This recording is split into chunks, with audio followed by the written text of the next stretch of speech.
Hello and welcome to the Hey Boomer Show. My name is Wendy Green and I am your host for Hey Boomer. And Hey Boomer is the show for those of us who believe that we are never too old to set another goal or dream a new dream. My guest today is Doug McIntyre, and Doug is the author of a captivating new novel titled Frank's Shadow. So Frank's shadow, which refers to Frank Sinatra's shadow, hangs over the story of Frank McKenna like marquee lights. The shine is on Sinatra, but who is Frank McKenna? When the novel opens, both Franks have just died. Danny McKenna heads home from his honeymoon to be with his family, and he is asked to give the eulogy for his father. But he realizes how little he knows about his father, while he knows almost every detail of Sinatra's life. So his life is thrust into emotional turmoil, and he descends into alcoholism and worse as he tries to answer the mystery of who his father was. This book really captured me. The characters were so realistic and so damaged, but so realistic that I had to keep reminding myself, this is a novel. This is not a true story. And as I go through the interview with Doug today, I'm going to do my best to not give the whole story away. There's so much to it. It's compelling, it's poignant, and I really do recommend this as a read.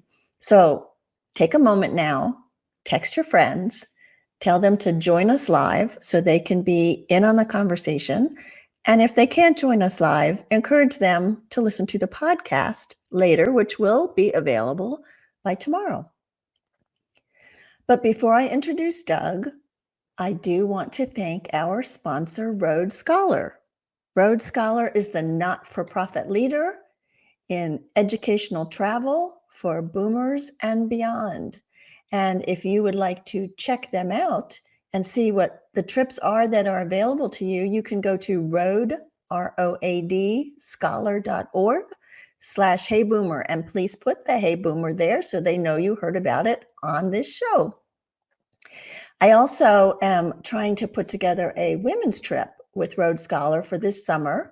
We're looking at 3 different destinations. We're looking at a trip to Quebec or Vermont or Oregon. All of them are going to be educational, and there will be some hiking or walking involved. They're fabulous trips. So if you are interested in being part of one of those trips, please drop me an email at wendy@heyboomer.biz and let me know what trip you might be interested in and if you have any questions. So with that, I want to bring Doug on and introduce him to all of you. Hey, Doug. Hi, Wendy. How are you? Thanks for having me. I'm so glad to have you. Let me do a quick introduction. Although there's a lot to say, I have shortened it some. So Doug McIntyre is a principal opinion columnist for the Southern California News Group, which includes the Los Angeles Daily News, the Orange County Register, Long Beach Press-Telegram, Pasadena Star, San Bernardino Sun, and others. In addition to his work in print, Doug has been active for over 30 years as a television screenwriter and producer, including works on the hit series Married with Children, WKRP in Cincinnati, Mike Hammer Private Eye, and the critically acclaimed PBS series Liberty Kids. Doug has had all kinds of experience in radio, from local in Los Angeles to a red eye radio show, and then a WABC in New York City. And he has hosted memorable evenings with showbiz icons. I'm just going to name a few, like Jane Fonda, Lily Tomlin, and Steve Martin, as well as public figures such as George W. Bush, Colin Powell, Lech Walesa, and Bob Woodward. But today, we are here to talk about Doug's debut novel, Frank's Shadow, which was published in July and is now available on Amazon, Barnes & Noble, as well as on his website, which we will share with you later. So you have been a writer like in so many different arenas. Did you always know that was something you wanted to do? Yeah, pretty much. As a little kid, I used to scribble stories in one of those black and white speckled notebooks. Uh, and I pretty much always wanted to be a writer, and always, despite the tangential paths that my life has taken me, I've always considered myself first and foremost a writer, no matter what I was doing. And I understand from other things that I've read and listened to that the origins of this novel started quite a while ago. Yeah, literally 25 years ago, the night that Sinatra died, which was coincidentally or completely coincidentally, it was the last episode of Seinfeld, back in 1998. And everybody was talking about that. And then they woke up to the story that Sinatra had died. And then everybody was shifting to talk about that in our pop culture centric universe. And as it turns out, I had a friend of mine whose father died the same night as Sinatra, and he was also 82 years of age. And that got me thinking about the hierarchy of life, how one life is satellite news ricocheting around the globe, and the other guy's in the back of the paper by the mattress ads, and you had to pay to put them there. So that was kind of the kickoff for the book. And I started writing it almost right away. And then I had no outline, so I wrote myself into a dead end. And for years, it just kind of sat there because I needed a deep, dark family secret that Danny could discover about his father's life in World War II. And everything I came up with was either stolen or awful or both. And then, like what frequently happens, if you wait long enough, the light bulb went off and I said, that's what I need to do. And then I couldn't wait to do it. So it was a long path to get here, but finally it's available, and I'm very happy to see it out in the world. I loved it. So when you started this 25 years ago, you didn't have an outline, but did you know who the characters were at that time? Yeah, pretty much. There's a book that came out in the mid 70s called A Fan's Notes by Frederick Exley. And it was billed as, on the cover, he called it a fictional memoir. And in that particular book, the author made himself the lead character. And as it turns out, he had gone to USC at the same time that the football legend Frank Gifford was there. And his life is this really debauched life with circling the drain. And it's he uses Frank Gifford's glorious, life of celebrity as a parallel to his own life. And I didn't realize how indebted to that book I was until after I had written Frank's Shadow, and they start asking you for comps, what they call comparisons. What is it similar to, or what a fan of this book might like your book for whatever reason. And when I had to answer that question, all of a sudden I realized, wow, that Fan's Notes by Fred Exley was really imprinted in my brain, because that's what Sinatra is in my book. It's not about Frank Sinatra. He just serves almost as a timeline to the events of Frank McKenna's life, born on and died on the same day as the famous singer. And then Danny trying to reconcile. Well, Danny's a historian, and his touchstone are things in the past. And he looks at Thomas Jefferson and John Adams dying on the exact same 4th of July, the 50th anniversary of the Declaration of Independence, a coincidence that Hollywood wouldn't even touch. It's so outlandish, and yet it happened. And he wants to know, well, what possible connection could there be to Frank Sinatra and my father? And that's kind of what sends him on this quest. And that's the question he's trying to answer throughout the course of the book. It's interesting that you mentioned that it was almost a historical biography that Frank Exley wrote. Fred Exley, yeah, a memoir. It's very much in the style of a memoir. Because, like I said in the opening, as I was reading this, Doug, I kept saying, there's got to be some personal stories in here. I mean, you have got to have known people or known situations like some of these characters, because they were so honest and so real. Did you base any of these people on people you knew? Not the principles. Everybody always asks every novelist, is that real? Did that really happen? Is it you? And people have jumped on the fact that my name is Doug McIntyre, DM, and the lead character is Danny McKenna, DM. and tried to read something into that. And I don't believe that I could explain it, but it's tedious how he came up with that name, Danny McKenna. But the bottom line is, I think the book is emotionally autobiographical, if that makes sense. That there, the feelings and the insights into life, or the experience of life's peaks and valleys that Danny goes through, I certainly felt, but not because of the incidents that are depicted. The incidents Right. that are depicted, with rare exception, are fictitious. But I did try to write it. I wrote it in the first person present tense as much as possible, so that the reader is experiencing the events at the same time Danny is experiencing them.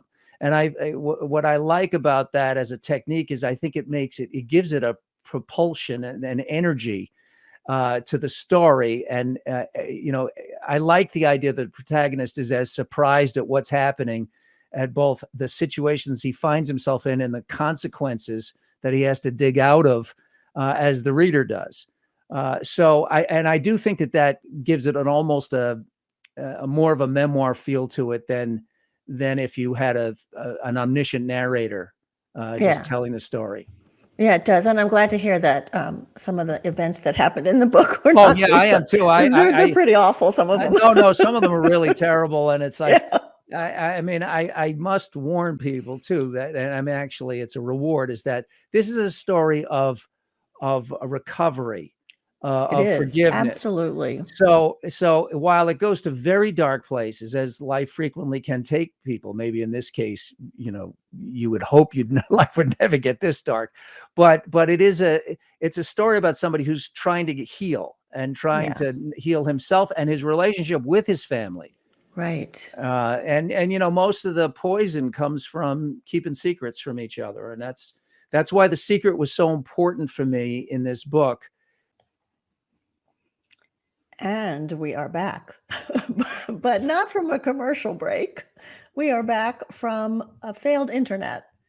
And so Doug has gratefully, from my point of view, agreed to come back and finish this show.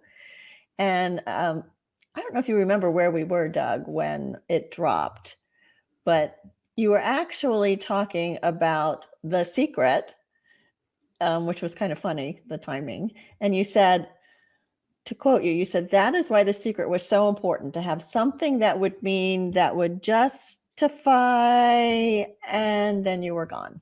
So, Well, if you, as a writer, or a movie, a storyteller, if you're gonna tease the audience with the promise of a secret that is the raison d'etre of the whole piece, is uncovering this mystery, then it has to justify the journey.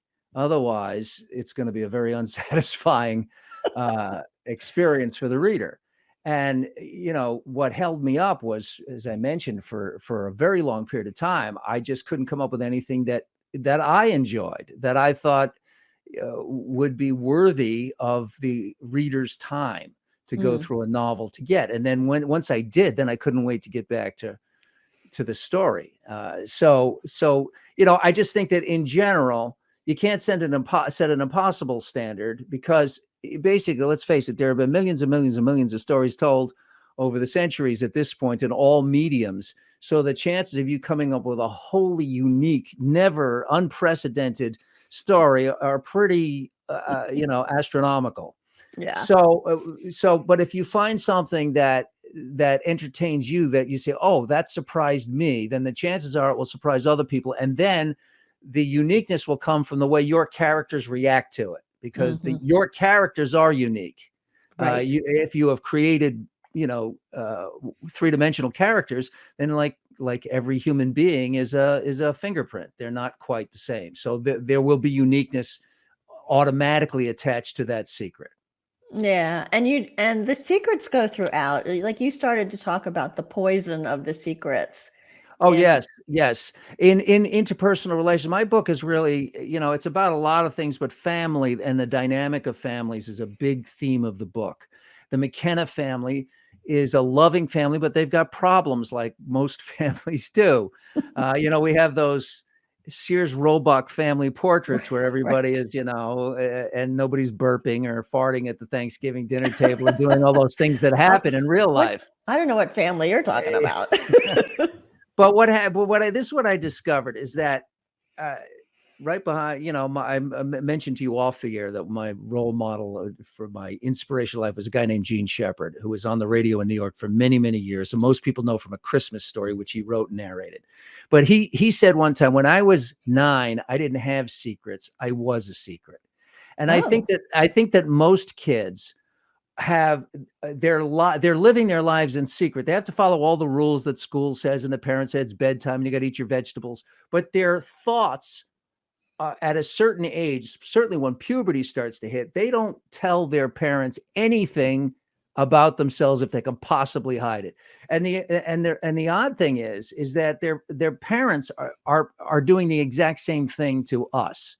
They don't want their 15-year-old to know that when they were 15, they took dad's car out and wrecked it right. when they weren't supposed to be driving, or, their parents went away for a weekend and they had a huge blowout party.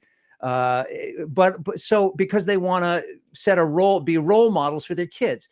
But all of these secrets that we keep from each other, trivial ones and significant ones, create a gap between children and their parents or just individuals in general. And I just think that the quicker you can get to the truth of being just, this is who I am and this is who, and we relate to each other, I think the deeper the relationships and the closer we are. And that really, this secret in Frank McKenna's life really becomes this albatross around the McKenna family until Danny finally cracks what that secret is, and the family starts to heal.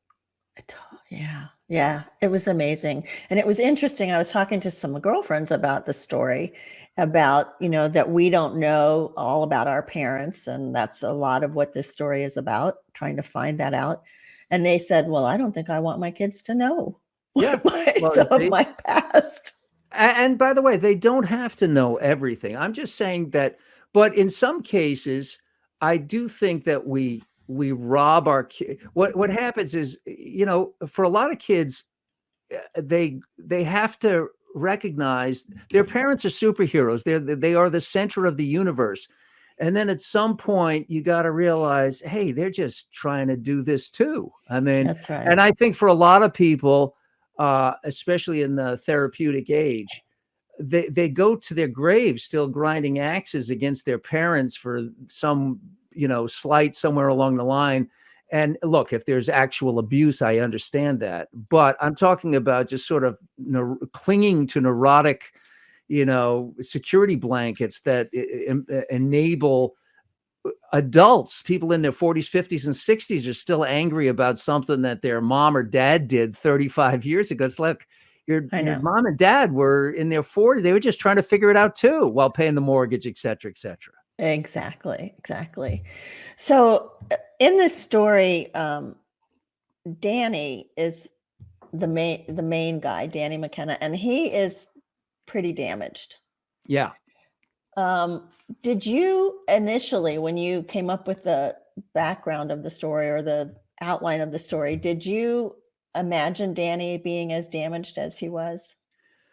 I think so. I think so because it's a story of redemption and forgiveness. So ultimately, and I don't mind spilling the beans on that, because this book goes to very, very dark places. But it's about recovery. It's about a second chance through honesty, and you can't heal yourself, and certainly anybody else. I don't think you can heal anybody else anyway, but you can't heal yourself unless you are truthful and honest. So once he starts to recognize what his real problems were, then he can get better. And he does ultimately by forgiving his dad and himself.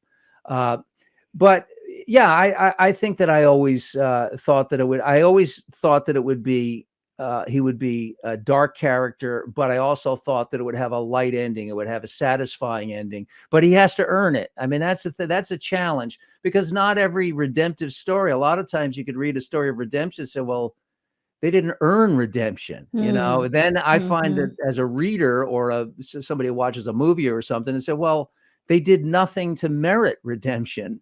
Mm-hmm. So Mm-hmm. I almost feel like they got away with something. So can I ask you about two other characters without Sure. giving away too Yeah. much of the Yeah. story? Sure. So what was the reason for the wife? She was kind of a mess. Well, when you're a mess, those are the choices you make. Hmm. You Hmm. know, and I mean, that's basically what happens is, you know, there's an old cliche that says you can't get love until you love yourself, right? I mean, how can you love others uh, in a nurturing and healthy way if you're Mm-hmm. filled with self-loathing? And I Mm-hmm. think that what happens is, you know, that's why we've all had friends that have just gone from one disastrous relationship to the other, and eventually they end up crying over a whiskey glass saying, I don't understand why I always end up with these. And he said, well, you know, go look in the mirror, pal. All right. I mean, Right. so I think that in the beginning, that's really what it is, that he's looking for love in all the wrong places. And you know, she's out of his life, and you realize, you know, most people, if you have a relationship that means something and the relationship fails, there's still a piece of that person in your life. In this case, she could be withdrawn. She's withdrawn from his history almost as an embarrassing accident. That's how I saw it. He was like, oh my gosh, I can't believe I did that. Yeah. Yeah, but he did it. And the It's part family of who he is. too. The family was like, what the heck, Danny? Yeah, exactly. Right, right. The other character I'm curious about is Sean. Uh-huh. What was his role in all of this? He was kind of Well, quiet. yeah, Sean is you know, it's an Irish Catholic family set in 1998. So they're all boomers basically, but in that culture, being gay was still it was a strictly don't ask, don't tell policy. I mean, the head of the Clinton administration, it was don't ask, don't tell.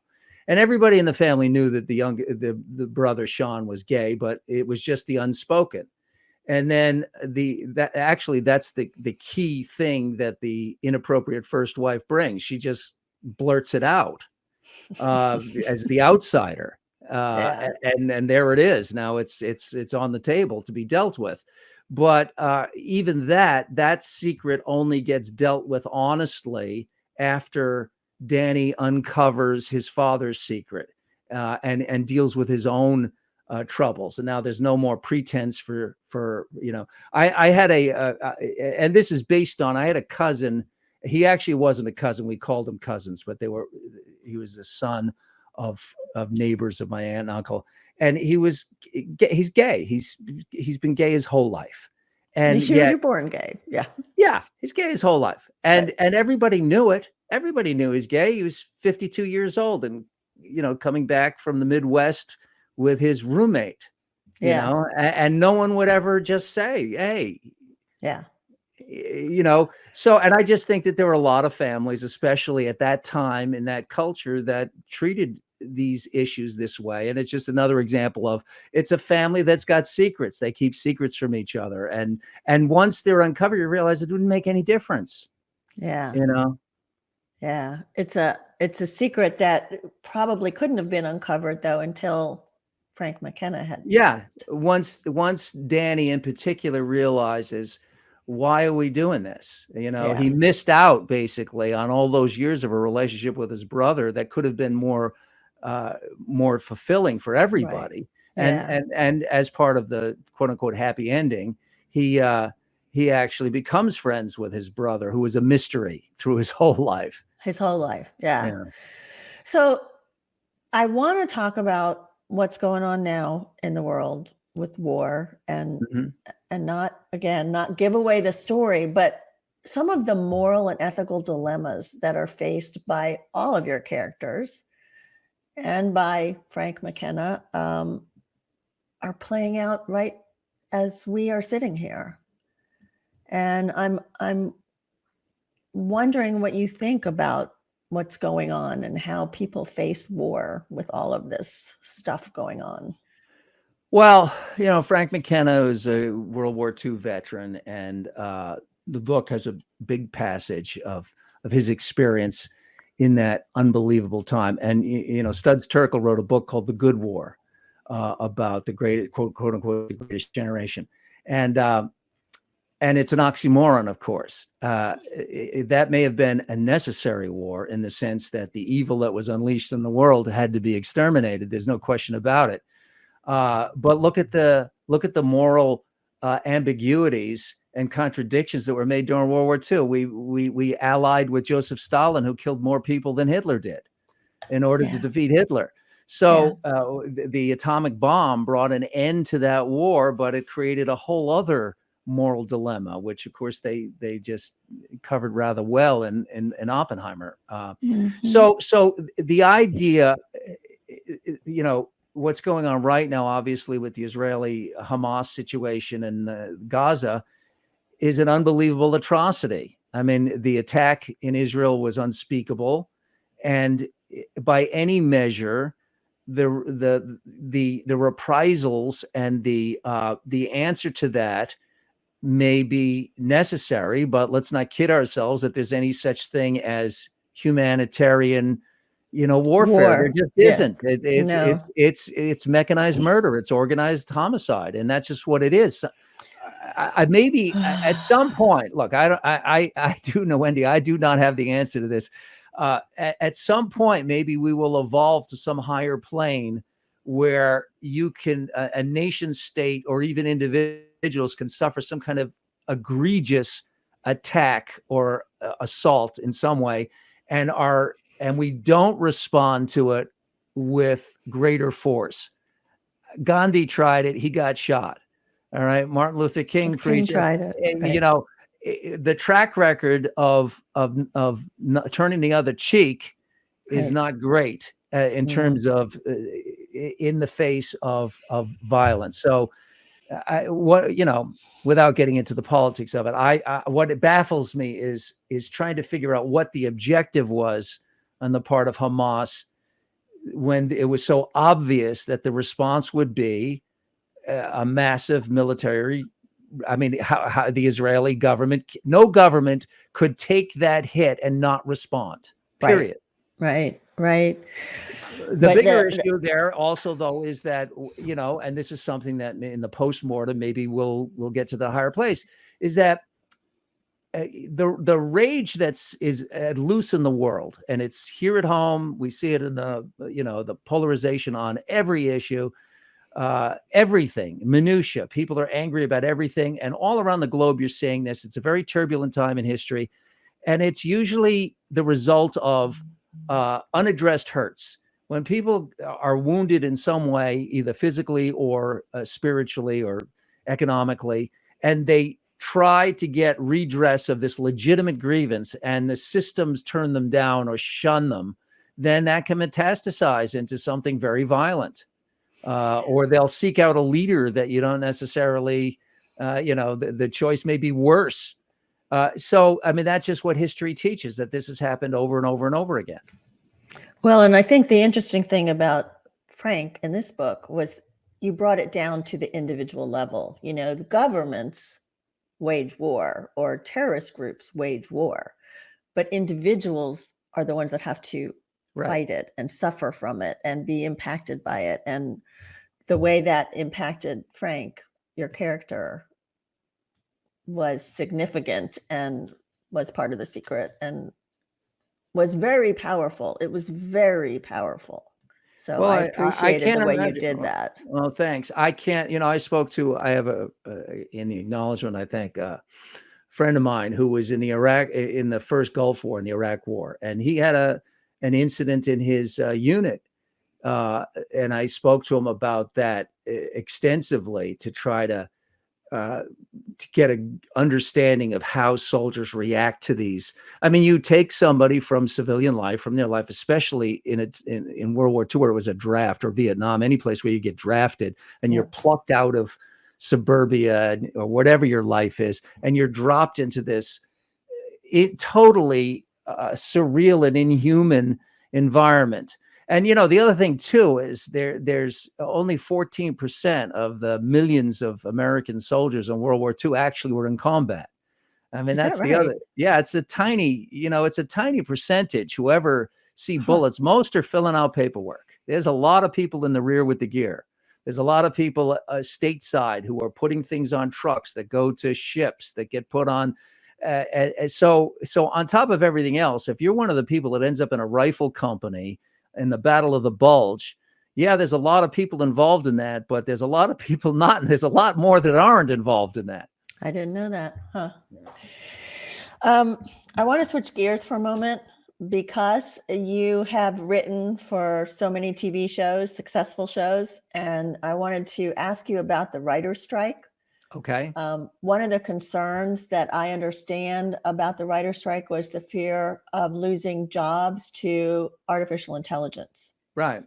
And so I wonder if you could explain, like, what makes a successful TV show, and could that really be written by artificial intelligence? Probably, and I think, in fact, inevitably, and immediately. By the way, now this Huh. isn't some far off thing. This is, AI is mushrooming from ChatGPT. When we first said, "What the hell is this?"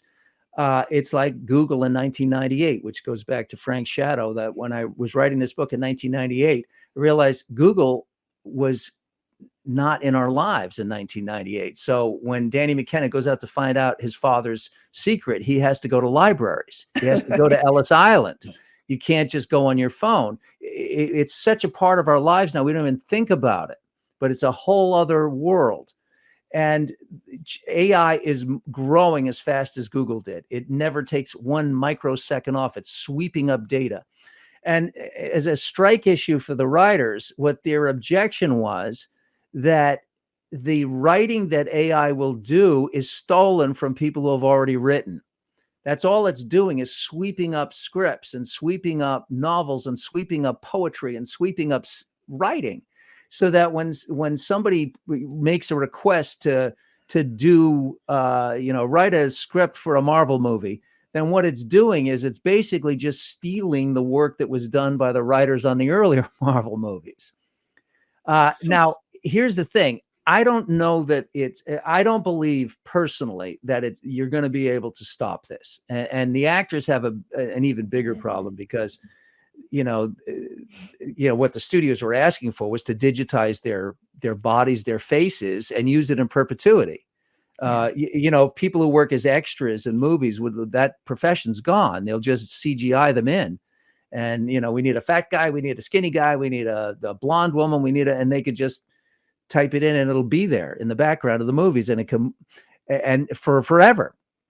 So, but the reason I say I don't think it's possible to stop this is that we've never stopped a technology that had practical utility and saved money we just don't. I mean, we still have nuclear bombs, right? So we still have leaf blowers, and the reason we have leaf blowers is because the people that want to ban leaf blowers haven't cut their lawn in 40 years. That's the reality, because if you cut your lawn, you understand why people have leaf blowers, because they're a tool of great practical utility. And I mean, they're loud and irritating, and why you can't get everybody's gardener to show up on the same day is one of the great mysteries of life. But the bottom line is that we still have them because they work.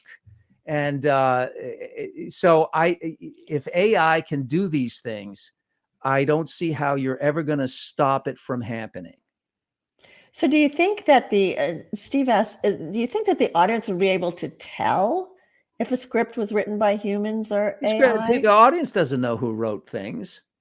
The audience doesn't pay attention. I mean, people know who wrote books, but they know who wrote plays. It's Arthur Miller's Death of a Salesman, but it's Eugene O'Neill's, but in Hollywood started without writers. It started as a director's medium. It was D.W. Griffith's Birth of a Nation. And then that little guy with the mustache and the derby, Charlie Chaplin, they started to realize, boy, people really like to see him. And the star system was born. But because talkies didn't come in until the late 20s, the culture in Hollywood was already built where the writers were in the third position at best. Because they came in later. There were scenario writers and there were title card writers, but basically the films were director and star driven. Whereas theater, it's exactly the opposite. Like I say, Neil Simon is a superstar name on Broadway, but not a lot of people can name Broadway directors, even to this day. And not many people know Doug McIntyre wrote WKRP in Cincinnati. And they, and they don't care. They know the stars, and by the way, I will say that TV directors don't get a lot of street cred either. Right, that's true. They don't. They don't. The showrunners, by the way, on television shows are all writers. I mean, a David Kelly or people like that are they're quote unquote producers, but they got there by being writers who could shape and create series and direct the arc of the stories, and the best of them have amazing careers. Yeah, well, AI is going to be interesting in so in many all ways. walks of life. Yeah, not just students can they even write an essay anymore? They just plop in what they need to say and there it comes. Change a word here and there. Well, here's what I know. We used to talk about this, about these kids with their video games, but I know that if we had Xbox when I was 13, that's where I would have been. Right. So it's easy to look back, or from this vantage point, and say, boy, well, that's these kids and all that stuff that boomers are famously saying, which our parents were saying about us anyway, and that'll go on forever. Sure. So what's next for you? Are you going to write another novel? Hopefully, in January, I'll start the next project, and I'm just going to keep doing this, until my time runs out. Because so you have an idea for a new story? Yeah, at this point, one of the great things about being this age is I'm not chasing other people's dreams or other people's idea of success. It's like I know that I only have a small window of viability. And in fact, even that is largely at this point self-created because the business is done with me. I mean, it has been for a long time. It's just, there's a clock ticking on all of these things. You have a generation of peers that know you and you kind of come into the business with, and I think this is true of most businesses. And then you age out. Your people start to retire or die, move away. And now there's another generation. If I go to a TV meeting these days, I'm 66 and the guy I'm talking to is 32.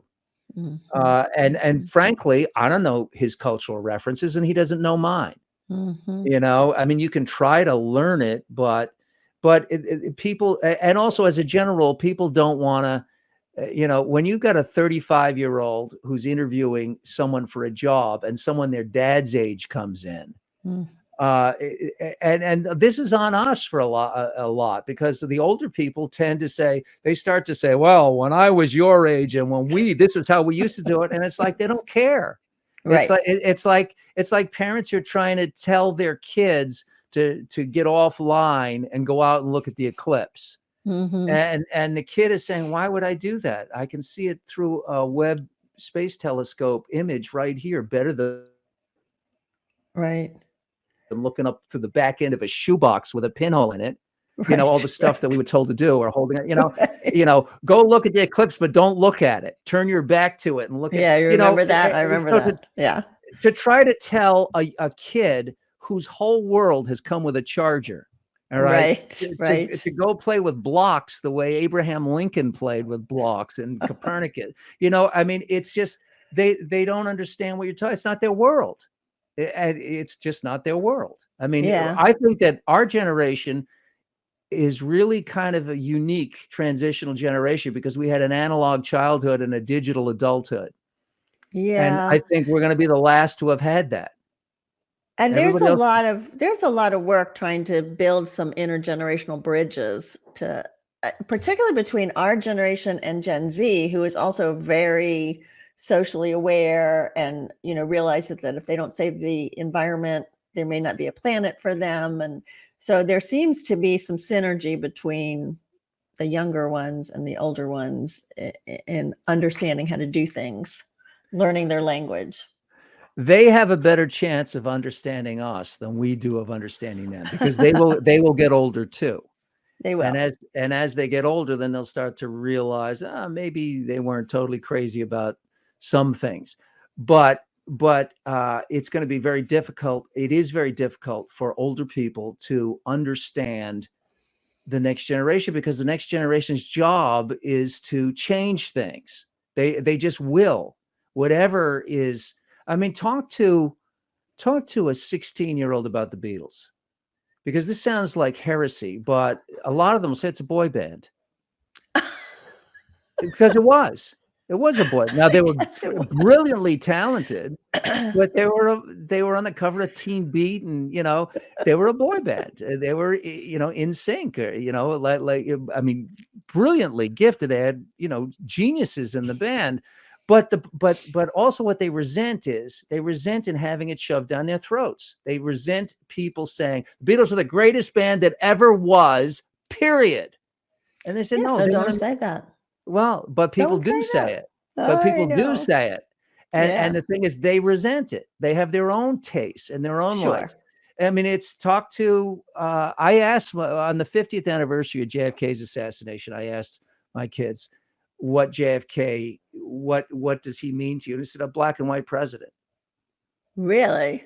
Yeah. Well, JFK had been dead longer than William McKinley was dead from when I was born. All right. And how much grief did I have for the assassinated President William McKinley? Zero. yeah. No, I know. And I know. I mean, like, I saved newspaper clippings when we landed Right. on the moon, Of and I course. saved newspaper clippings Yes. when Nixon resigned. And I was like, my kids are going to use this in science and art, and history. They're going to be so excited to take these clippings into history class. They never did. Not only that, what's a newspaper? What What's in the a world newspaper? why would you want a newspaper? It's crazy. And if you think that's bad, what are you going to do with your grandmother's silver service? I know, right? Because there's nobody wants that giant tea kettle and the big silver plate that it comes on. I know. You That's find that in the engraved, and you antique got to store. get the tarnish off of it. Nobody wants that stuff. So. All right. So let's get to kind of wrapping this up. So one of the things I heard you talking about, like, nobody wants you anymore. What happens when you're over 50 in the Hollywood? And so I think you need to find a sense of purpose. And that's one of the things that we talk about in Hey Boomer, is that everybody needs to find a way to stay involved, feel relevant, have that sense of purpose. So I'm curious as to what you would recommend to people as they're aging to find ways to stay involved and relevant and find a purpose. Well, first of all, you have to define success, and the relevant to who, I mean, is the first question I would ask. And ultimately, as long as you're relevant to yourself, as long as that purpose is fulfilling to you, then mission accomplished. It doesn't matter, whether you have an audience of 3 million or 1. It doesn't, if you're following now, if you have to pay the bills, if you're relying on that sense of purpose to pay the bills, that puts that now all of a sudden other people's judgments are enormously important, because the customers and the employers, the bosses are right. But if you're talking about somebody who is reaching retirement age, their career is coming to an end, it's really helpful to have another thing. The great Tony Bennett, in addition to being one of the great talents as a singer, was a wonderful painter. And it's almost like he had an alter ego. He signed all of his paintings with his real name, Antonio Benedetto. So there was Tony Bennett, the singer, but there was Antonio Benedetto, the painter. And while the singing involved audiences and musicians and arrangers and promoters and box office and all that stuff, painting was him in the canvas or the charcoal, the drawing pad and a piece of charcoal in his hand. It was something that was just one-on-one.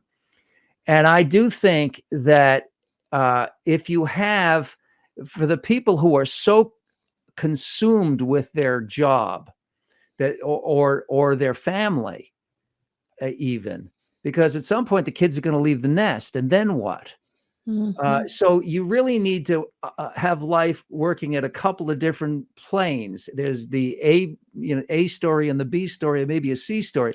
I was very fortunate because I always was a writer, basically, at heart, and I was pretty much always thinking about, if I wasn't actively writing during the years I was on the radio, and I didn't have a lot of time, but I was always making notes on things, saying, that would be really fun to do, or I'm interested in that story. This area I think would be a good story. So when I retired from radio at the end of 2018, I couldn't wait to start, because now I had time to jump into those other things.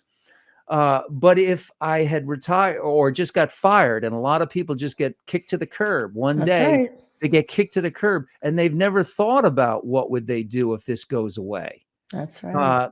And that's a real shock. That could be a terrible blow. Now, and again, like I said, if you get kicked to the curb and you don't know how you're going to pay November's rent, then, your dreams can go pound sand. You need a paycheck. Yeah. So that's all. Sure. But so we're talking about spiritual and psychological fulfillment.